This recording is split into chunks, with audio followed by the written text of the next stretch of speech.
Hello everyone, my name is Donnie Dan, and this presentation on procedures and nested queries was prepared as part of the HAP 671 course, Healthcare Databases, taught by Farrokh Alemi, PhD at George Mason University, Department of Health Administration and Policy. What is a procedure? Procedure is a prepared SQL code that can be saved and called upon repeatedly within a code.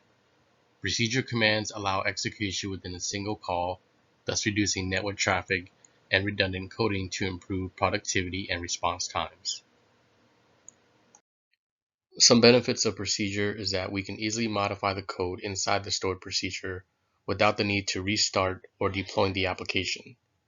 Stored procedures can be executed by multiple users or multiple client applications without the need to rewrite the code again. Stored procedures reduce the threat by eliminating direct access to the tables.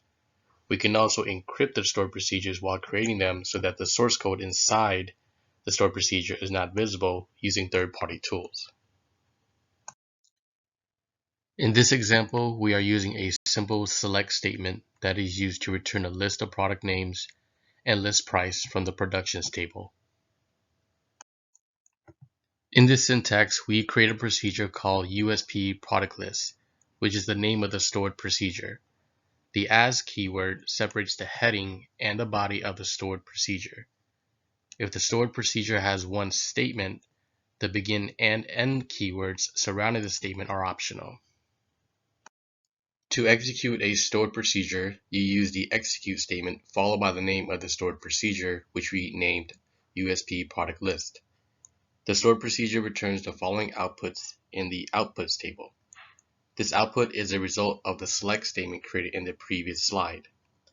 As you can see, this reduces the need to repeat the code. Also, if you refresh your database, the stored procedure is located in your programmability folder under stored procedures, along with other procedures you created.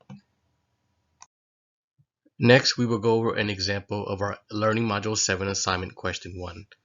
A patient who has been hospitalized with several diagnoses and to determine the likelihood ratio that the patient will die in the next 6 months. In this slide, we first create a procedure called likelihood ratio and the different variable types as inputs in the procedure. The @dx is the ICD-9 code that we want to calculate the likelihood ratio for. As you can see, in the body between begin and end command is the execution code. This procedure will be stored in the database, which we will call upon once we have declared a specific ICD-9 code in the next slide. After we created and stored our procedure titled likelihood ratio, we then have to declare the variables @dx, @totalive, and @totaldead and its variable types. We then set @dx equals the ICD-9 code for the diagnosis we want to calculate the likelihood ratio for, which in this case is IV17.3 in quotes. In addition, we must set for total live and total dead and execute the code from the declare command to the execute command to calculate the likelihood ratio.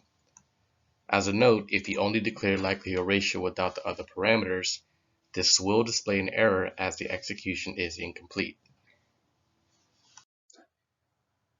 Here we have the results of the execution, which displays the likelihood ratio that the patient will die in the next 6 months of the diagnosis code, which is 47%. To calculate the likelihood ratio of the other 4 diagnoses, we will repeat this process by calling upon the stored procedure. This is the benefit of saving time in repeated codes. Here we have re-executed the same commands, replacing @dx with the remaining dx codes, and it generates the following likelihood ratios for each. We now have all 5 likelihood ratio for each dx codes.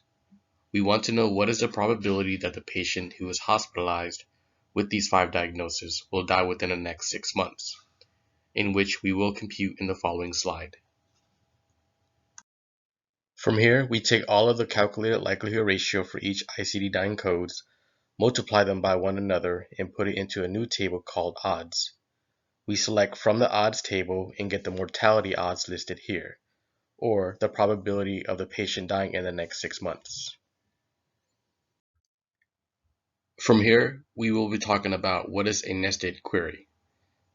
A nested query, also known as a subquery, is a query that is nested inside a select, insert, update, or delete statement, or inside another subquery. It can be used anywhere an expression is allowed. It is also called an inner query or inner select, while the statement containing the subquery is also called an outer query or outer select. The select query of a subquery is always enclosed in parentheses. It is embedded within the where or having clause of another SQL query, and the data returned by the subquery is used by the outer statement in the same way a literal value would be used. Subqueries provide an easy and efficient way to handle the queries that depend on the results from another query. To demonstrate an example of a nested query, we will be going over Learning Module 7, Question 2. Write a nested query that first finds the last visit by a patient and then reports their diagnosis during the last visit. In this example, we are finding the last visit by patient and reporting their diagnosis during their last visit. This is a two-step process where we first select the age of the patient and place it into a temporary table called last visit. Step 2, we then report the diagnosis for the patient using the inner join of the last visit table that we created with the DBO clean data table that we've cleaned in our previous assignments. The result is outputted and the computation time is 1 minute and 5 seconds. With the nested query, we minimize the steps into 1. As you can see, we did not create a temporary table since we used a nested query using the select command inside the parentheses to execute the code. The same results is given, and there is a slight difference in the computation time. The nested query is more compact, thus making processing time slightly higher than a non-nested query, although it does minimize creating additional tables. In conclusion, we've covered both stored procedures and nested query.